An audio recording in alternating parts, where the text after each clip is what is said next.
अस्सलामुअलैकुम नाज़रीन, मैं मोहम्मद असलम हुसैन सियासत की खबरों में आप सबका इस्तकबाल करता हूँ। पेश है आज की अहम खबरें। महंगाई से जूझ रहे मुल्क के अवाम को एक और बड़ा झटका लगा है। दरअसल आज 19वें यानी जुमेरात को एलपीजी गैस की कीमतों में फिर एक मरतबा इजाफा किया गया है। मालूमात के मुताबिक घरेलू एलपीजी सिलेंडर की कीमत में 3.5 रुपये फी सिलेंडर और कमर्शियल सिलेंडर की कीमत में 8 रुपये फी सिलेंडर का इजाफा किया गया है। बताया जा रहा है कि एलपीजी गैस की कीमतों में इजाफे के बाद मुल्क में तकरीबन हर जगह घरेलू सिलेंडर की कीमत 1000 रुपये फी सिलेंडर से ऊपर पहुंच गई है। बढ़ती हुई कीमतों के बाद अब दिल्ली में घरेलू सिलेंडर की कीमत 1003 रुपये तक पहुंच गई है। इसके साथ ही कोलकाता में घरेलू एलपीजी सिलेंडर की कीमत 1029 रुपये तक पहुंच गई है। चेन्नई में एक सिलेंडर के लिए 1018 रुपये अदा करने होंगे।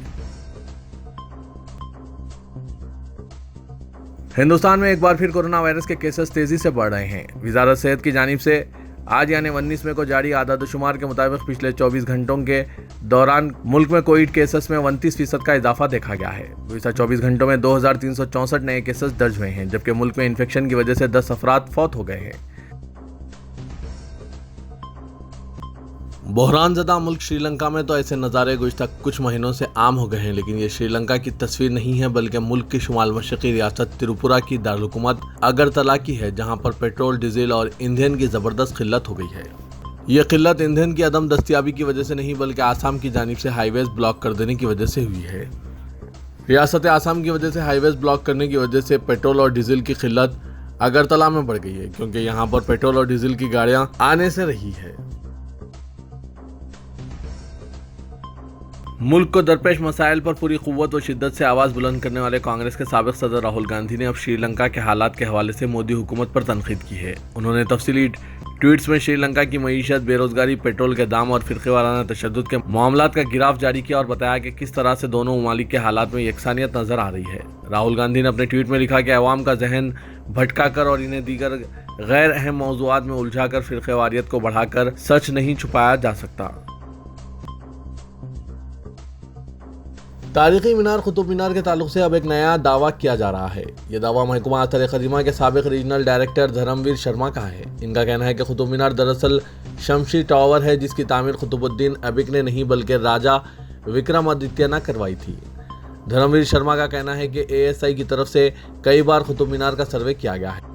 सूरज की सिमत दिखने के साथ ही माहिर आसार क़दीमा 37 सितारों का मुशाहदा कर सकें, इसीलिए शमशी टावर की तामीर कराई गई थी। उन्होंने कहा कि इस सिलसिले में सबूत भी मौजूद है कि यह मीनार 5वीं सदी में राजा विक्रमादित्य ने बनवाया था। दिल्ली के लेफ्टिनेंट गवर्नर अनिल बैजल ने अचानक इस्तीफे का ऐलान कर सभी को हैरान कर दिया। उन्होंने अपना इस्तीफानामा सदर जमहूरिया रामनाथ कोविंद के हवाले कर दिया है। ज़राए के मुताबिक उन्होंने इस्तीफा देने के लिए ज़ाती वजूहात का हवाला दिया है। याद रहे कि उन्होंने 2016 में नजीब जंग के अचानक इस्तीफे के बाद दिल्ली के LG का ओहदा संभाला था। इनके केजरीवाल हुकूमत के साथ हमेशा इख्तिलाफात होते रहे हैं। वज़ीर-ए-आज़म मोदी की आबाई रियासत गुजरात में अहम अपोजिशन कांग्रेस के कारगुजार सदर और पट्टेदार रिजर्वेशन तहरीक के कदावर लीडर हार्दिक पटेल ने पार्टी क़यादत पर शदीद तनकीद करते हुए पार्टी की बुनियादी रुकनियत से इस्तीफा दे दिया है। 2015 की पट्टेदार रिजर्वेशन तहरीक से सुर्खियों में आए 28 साल हार्दिक ने गुज़िश्ता लोकसभा इंतखाबात से कबल मार्च 2019 में बाज़ाब्ता तौर पर कांग्रेस का दामन थामा था और जुलाई 2020 में इन्हें रियासत की अहम अपोजिशन पार्टी का वर्किंग सदर बनाया गया था। कांग्रेस सदर सोनिया गांधी के भेजे गए अपने इस्तीफे में पटेल ने जिस तरह की तल्ख जबान का इस्तेमाल किया है और राम मंदिर और दफ़ा 370 हटाने जैसे मौज़ूआत की हिमायत की है, इससे इनकी जल्द ही बीजेपी में शामिल होने की ख्यासारियाँ तेज़ हो गई है। हार्दिक पटेल ने अपने इस्तीफे को सोशल मीडिया पर भी पोस्ट कर दिया है। उन्होंने अपने इस्तीफे में इल्ज़ाम लगाया कि कांग्रेस सिर्फ एहतजाज की सियासत कर रही है। इसने राम मंदिर, आर्टिकल 370 और GST जैसे ज़रूरी मौज़ूआत की यूं ही मुखालिफत की है। इसके पास तरक्की की मुतबादिल सियासत का फक़दान है। हिजाब तनाज़े पर कर्नाटक हाईकोर्ट के हालिया हुक्म के पस मंज़र में department of pre university education की जानिब से सराहत करदा यूनिफॉर्म को साल 2022-23 से तलबा के लिए लाजमी बना दिया गया है। महकमे ने कहा कि अगर कॉलेज डेवलपमेंट कमेटी या इंतजामिया किसी यूनिफॉर्म की सराहत नहीं करते हैं तो तलबा को ऐसा लिबास पहनना चाहिए जिसमें मसावत और इत्तेहाद बरकरार रहे और जिससे अवामी नज़्म में खलल ना पड़े। तालीमी साल 2022-23 में दाखिले से मुतालिक रहनुमाना हिदायत में यह बात कही गई। महकमा आसार क़दीमा के ओहदेदारों ने कहा कि MNS लीडर की जानिब से मुग़ल शहंशाह औरंगज़ेब के मकबरे को मुस्मार करने की ज़रूरत ज़ाहिर करने के बाद हुक्काम ने यादगार पर सिक्योरिटी में इजाफा कर दिया है। वज़ीर के मजलिस के लीडर अकबरुद्दीन अवैसी की हाल ही में मकबरे की जियारत पर रियासत की हुक्मरान शिवसेना के अलावा राज ठाकरे की MNS ने भी तनकीद की थी। गुज़िश्ता रोज़ MNS के तर्जुमान गजानन काले ने ट्वीट करके ताज्जुब का इजहार किया कि महाराष्ट्र में औरंगजेब के मकबरे की ज़रूरत क्या है, इसे मस्मार कर देना चाहिए ताकि लोग वहां ना जा सके। इनके ट्वीट के बाद खलदाबाद इलाके जहां पर मकबरा मौजूद है, यहां के कुछ लोगों ने मकबरे को मुकफ्फल करने की कोशिश की। इस मकबरे को महकूमा आसार खदीमा का तहफ़्फ़ुज़ हासिल है। रफ्त पैदा करने पर महकूमा आसार खदीमा के औरंगाबाद सर्कल के सुपरिटेंडेंट मिलन कुमार चोले ने PTI को बताया कि कुछ लोगों ने यह दावा करते हुए मकबरे को मस्मार किए जाने का खतरा जाहिर किया है, इसे मुकफ्फल करने की कोशिश की गई, मगर मैंने कहा कि जब तक ASI को तहरीरी शक्ल में नहीं दिया जाता मैं इस पर कार्रवाई नहीं करूंगा। हमने यादगार को खुला रखा और इसमें मजीद 4 सिक्योरिटी गार्ड्स का इजाफा कर दिया है। कोरोना की दूसरी लहर के दौरान मुल्क भर में कई हजार लोगों की मौत हुई। इस दौरान गंगा में कई लाशें बहती हुई भी दिखाई दी। ये इशू एक बार फिर से सुर्खियों में आ गया है क्योंकि मारूफ सहाफ़ी और मुदीर संजय शर्मा की एक अर्जी पर नेशनल ग्रीन ट्रिब्यूनल ने उत्तर प्रदेश और बिहार हुकूमत को नोटिस जारी किया है। जस्टिस अरुण कुमार त्यागी और माहिर माहौलियात डॉक्टर अफरोज अहमद पर मुश्तमिल NGT की बेंच ने दोनों रियासतों से कोरोना बहरान से अब तक गंगा में बहाई गई और दफनाई गई लाशों की तफसीली जानकारी तलब की है। साथ ही गंगा किनारे लाशों को बहाने या दफनाए जाने से रोकने को लेकर क्या क्या बेदारी प्रोग्राम चलाए गए और आखिरी रसूमात के लिए कितनी माली इमदाद दी गई, इस पर भी तफसीली रिपोर्ट मांगी गई है। दोनों रियासती हुकूमतों को 4 अगस्त तक इस नोटिस का जवाब देना है। बाबरी मस्जिद के बाद मुल्क की दीगर तारीखी मसाजिद और इमारतों पर फिरका परस्तों की बुरी नज़र और झूठे प्रोपेगेंडे के जरिए लाक़ानूनियत का माहौल पैदा किए जाने पर मुस्लिम पर्सनल लॉ बोर्ड की मजलिस आमिला ने सख्त रद्द-ए-अमल का इजहार किया। गुज़िश्ता रात बोर्ड की मजलिस आमिला की एक हंगामी ऑनलाइन मीटिंग हुई जिसमें मुख्तलिफ मस्जिदों और इमारतों के सिलसिले में फिरका परस्त ताकतों के इंतहाई इश्तियाल-अंगेज़ रवैये पर गौर व किया गया। मजलिस आमिला ने इस पर नाराज़गी का इजहार किया कि नफरत फैलाने वाली ताकतें पूरे ज़ोर शोर से झूठा प्रोपेगेंडा कर रही है और मुसलमानों के मुक़द्दस मकामात को निशाना बना रही है। ताहम मरकज़ी और रियासती हुकूमतें खामोश तमाशाई बनी हुई है जिन पर मुल्क के दस्तूर और क़ानून को नाफिज करने की आईनी जिम्मेदारी है। मजलिस आमिला ने इस इंतहाई परेशान कुन मामले में खुद को सेकुलर कहने वाली जमातों की खामोशी पर भी सवाल उठाया। बोर्ड ने उम्मीद जाहिर की कि ये सेकुलर जमातें जल्द ही इस मामले पर अपने मौक़िफ़ का इजहार करेंगी और मुल्क के दस्तूर और सेकुलर किरदार की हिफाजत के लिए इनकी तरफ से कोई वाज़ेह और ठोस आवाज़ बुलंद की जाएगी। सुप्रीम कोर्ट ने 1991 में साबिक़ वज़ीर-ए-आज़म राजीव गांधी के कत्ल मामले में 7 कसूरवारों में शामिल उम्र कैद की सज़ा काट रहे AG पैरा रेवलन की रिहाई का हुक्म जारी कर दिया। Justice L Nageswara, justice BR Gavai और जस्टिस A बोपन्ना की बेंच ने आइन के आर्टिकल 142 के तहत हासिल खुसूसी इख्तियारात का इस्तेमाल करते हुए पेरियो एलन को रिहा करने का हुक्म दिया। बेंच ने सभी मुजरिमों को माफ़ करने के लिए तमिलनाडु की काबीना की सिफारिश पर गवर्नर की तरफ से फैसला लेने में ताख़ीर और मुजरिम की सेहत के मसाइल से मुतालिक हक़ाइक़ पर गौर करते हुए रिहाई का फैसला दिया है। दूसरी तरफ कांग्रेस ने साबिक़ वज़ीर-ए-आज़म राजीव गांधी के कातिल को रिहा किए जाने पर मरकज़ी हुकूमत को निशाना बनाया है। सऊदी अरब के नायब वज़ीर दिफा शहज़ादा खालिद बिन सलमान ने वाशिंगटन में अमेरिकी कौमी सलामती के मुशीर जैक सलवान से मुलाकात की। अरब न्यूज़ के मुताबिक सऊदी अरब के नायब वज़ीर दिफा शहज़ादा खालिद बिन सलमान और अमेरिकी कौमी सलामती के मुशीर जैक सलवान के दरमियान मुलाकात में 2 तरफ़ा ताल्लुकात का जायज़ा लिया गया। शहज़ादा खालिद ने एक ट्वीट में लिखा है कि यह मुलाकात सऊदी वली है शहज़ादा मोहम्मद बिन सलमान की हिदायत पर हुई है। उन्होंने कहा कि मैंने अमेरिका के कौमी सलामती के मुशीर जैक सलवान से मुलाकात की ताकि पायदार और तारीखी सऊदी अमेरिकी शराकत का जायज़ा लिया जा सके और अमेरिका सऊदी ताउन को मुस्तहकम करने पर तबादला ख्याल किया जा सके। सऊदी वज़ीर सनअत व मादनियात बंदर अल खरीफ ने कहा कि 2030 तक सऊदी अरब में सालाना 3 लाख से ज़्यादा गाड़ियाँ तैयार की जाने लगेंगी। यह हमारा बड़ा हदफ है। उन्होंने king Abdullah economic city Rabigh में लॉसीड फैक्ट्री का संग बुनियाद रखने की तकरीब से खिताब करते हुए कहा कि सऊदी अरब मुल्क की ज़रूरियात के मुताबिक गाड़ियाँ तैयार करेगा। इजाफी गाड़ियाँ दीगर मुल्कों को बरामद की जा सकेंगी। सियासत में मुस्तकिल दोस्त और दुश्मन नहीं होता, इस मुहावरे पर आइंदा तेलंगाना असेंबली इंतखाबात में अमलावरी के लिए वाईएस जगन मोहन रेड्डी कोशां दिखाई दे रहे हैं। राज्यसभा की 4 नशिस्तों के लिए जगन मोहन रेड्डी ने तेलंगाना से ताल्लुक़ रखने वाली 2 शख्सियतों का इंतखाब करते हुए सियासी हलकों में नई बहस छेड़ दी है। आंध्र प्रदेश में राज्यसभा की नशिस्त के कई दावेदार थे, लेकिन जगन ने अपने वकील निरंजन रेड्डी और BC लीडर R कृष्णैया को राज्यसभा के लिए नामजद करने का फैसला करते हुए हर किसी को हैरत में डाल दिया है। सियासी मुबस्सरीन का कहना है कि जगन मोहन रेड्डी आइंदा असेंबली इंतखाबात में बिलवास्ता तौर पर TRS की मदद कर सकते हैं। तेलंगाना की 2 शख्सियतों को राज्यसभा का टिकट देकर जगन मोहन रेड्डी ने इस बात के वाज़ेह इशारे दिए हैं कि वो तेलंगाना के असेंबली इंतखाबात में हिस्सा ले सकते हैं। वाईएसआर कांग्रेस के इंतखाबात में हिस्सा लेने की सूरत में मुखालिफ टीआरएस वोट मुनक़सिम हो जाएंगे, जिसका फ़ायदा टीआरएस को होगा। कांग्रेस और बीजेपी के अलावा वाईएसआर कांग्रेस के दरमियान मुखालिफ हुकूमत वोटों की तकसीम से केसीआर चीफ मिनिस्टर के ओहदे के लिए हैट्रिक कर सकते हैं। कृष्णा और गोदावरी के पानी की तकसीम और आबपाशी प्रोजेक्ट्स की तामीर के मसले पर दोनों रियासतों के दरमियान इख्तलाफात मौजूद हैं, लेकिन सियासी सतह पर दोनों जमातों में दरपर्दा मुफाहिमत के इम्कानात हैं।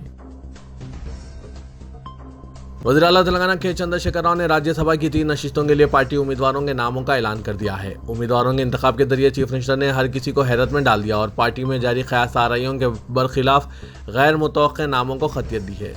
टीआरएस के तर्जुमान तेलुगु रोजनामा नमस्ते तेलंगाना के managing director D Damodar Rao और हैथ्रो कंपनी के सरबराह डॉक्टर बंडी पार्थसारथी रेड्डी के अलावा वी रविचंद्रा गायत्री रवि के नामों को खतियत दी है। 3 नशिस्तों के लिए पार्टी हलकों में जिन नामों की पेशकशी की जा रही थी, इनके बरखिलाफ केसीआर ने फैसला किया। गैर सियासी अफराद को राज्यसभा की नशिस्तें अलॉट करने के फैसले ने पार्टी कायदीन को मायूस कर दिया है। तीनों नशिस्तों के लिए film star Prakash Raj, M नरसिम्हलू, B Vinod Kumar और दीगर कायदीन के नाम ज़ेर गश्त थे। पार्टी कायदीन ने राज्यसभा की नशिस्त के लिए हत्तल मकदूम पैरवी भी की, लेकिन केसीआर ने गैर सियासी अफराद को तरजीह दी है। वज़ीर आला तेलंगाना के चंद्रशेखर राव ने रियासत में शहरी और दही इलाकों की तरक्की से मुतालिक पल्ले प्रगति और पटना प्रगति प्रोग्राम के 3 जून से आगाज़ का ऐलान किया है। ये प्रोग्राम 15 दिन तक रियासत के तमाम इलाकों में जारी रहेगा। प्रगति भवन में जायजा इजलास के दौरान रियासती वज़रा ने तजवीज़ पेश की कि मौसम गर्मा के पेश नज़र रियासती सतह के प्रोग्राम को 20 मई के बजाय आइंदा किसी तारीख से शुरू किया जाए। चीफ मिनिस्टर ने वज़रा और ओहदेदारों के मशवरे को कबूल करते हुए 20 मई के बजाय 3 जून से शहरी और दही इलाकों की तरक्की पर मुश्तमिल प्रोग्राम शुरू करने का ऐलान किया। मुल्क के सरकर्दा शहरों की फहरिस्त में हैदराबाद मुख्तलिफ वजूहात की बिना पर सर फहरिस्त रहने के अलावा फहरिस्त के इब्तदाई शहरों में शुमार किया जाता रहा है, लेकिन इस मरतबा शहर हैदराबाद के कार ड्राइवर्स की वजह से शहर हैदराबाद हिंदुस्तान के सर फहरिस्त शहरों में तीसरे नंबर पर है, जहां अच्छे ड्राइवर्स मौजूद हैं। मुल्क भर में जूम कार्स के सर्वे में इसका इंकशाफ हुआ है। हैदराबाद में बेहतरीन ड्राइवर्स के सबब मुल्क के शहरों में यह तीसरे नंबर पर है। दिल्ली, मुंबई, बेंगलुरु, कोलकाता या चेन्नई मुल्क के सर फहरिस्त शहरों में शामिल नहीं, बल्कि बेहतरीन ड्राइवर्स के मामले में हिंदुस्तान भर में सर फहरिस्त शहर इंदौर रिकॉर्ड किया गया है, जहां बेहतरीन ड्राइवर्स का फीसद 35 रिकॉर्ड किया गया है, जबकि दूसरे नंबर पर लखनऊ है, जहां बेहतरीन ड्राइवर्स का फीसद 33 रिकॉर्ड किया गया है, और तीसरे नंबर पर बेहतरीन ड्राइवर्स की तादाद और फीसद के एतबार से शहर हैदराबाद है, जहां 33.1% बेहतरीन ड्राइवर्स पाए गए हैं। इंतहाई अबतर ड्राइविंग और ड्राइवर्स वाले शहरों में सर फहरिस्त मैसूर है, जहां 18% ड्राइवर्स ऐसे हैं जो इंतहाई खराब गाड़ी चलाते हैं। बीजेपी के रियासती सदर बंडी संजय ने कहा कि तेलंगाना में बीजेपी की डबल इंजन हुकूमत का बरसर इख्तिदार आना यकीनी है। उन्होंने कहा कि तेलंगाना अवाम बीजेपी को टीआरएस के मुतबादिल के तौर पर कबूल कर चुके हैं। प्रजा संग्राम यात्रा से अवाम में नया जोश व खरोश पैदा हुआ है और टीआरएस हुकूमत का जवाल यकीनी हो गया है। बंडी संजय ने कहा कि तेलंगाना अवाम के हुकूक का तहफ़्फ़ुज़ सिर्फ बीजेपी कर सकती है। रुकन पार्लियामेंट हैदराबाद असदुद्दीन अवैसी ने हल्के पार्लिमान हैदराबाद के तहत हल्के असेंबली याकूतपुरे में इब्तदाई मजालिस के सुदूर के घरों पर पहुंचकर सदर इब्तदाई मजलिस की तख्तियां नस्ब किए हैं।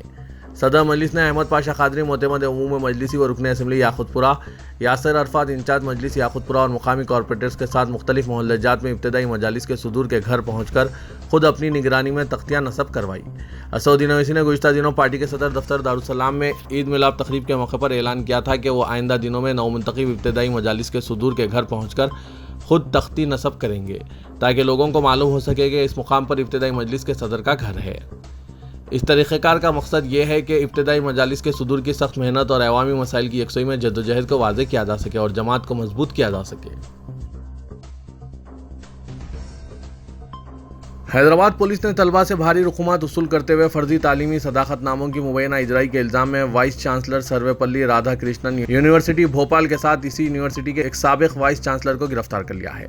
Additional commissioner police crimes AR Srinivas ने मीडिया के नुमाइंदों से बात करते हुए बताया कि फरवरी 2022 में मलकपेट, आसिफ नगर, मुशीराबाद और चादरघाट पुलिस स्टेशनों में फर्जी तालीमी सर्टिफिकेट्स के रैकेट्स के सिलसिले में एजुकेशनल कंसल्टेंट्स के चंद एजेंट्स और इस यूनिवर्सिटी के इंतजामिया के खिलाफ 4 मुकदमात दर्ज किए गए थे। उन्होंने बताया कि भोपाल की इस यूनिवर्सिटी की जानिब से किसी इम्तिहान या हाजिरी के बगैर ही ज़रूरतमंद तलबा को भारी रकूमात के इवज़ तालीमी सदाकतनामे जारी किए जा रहे थे।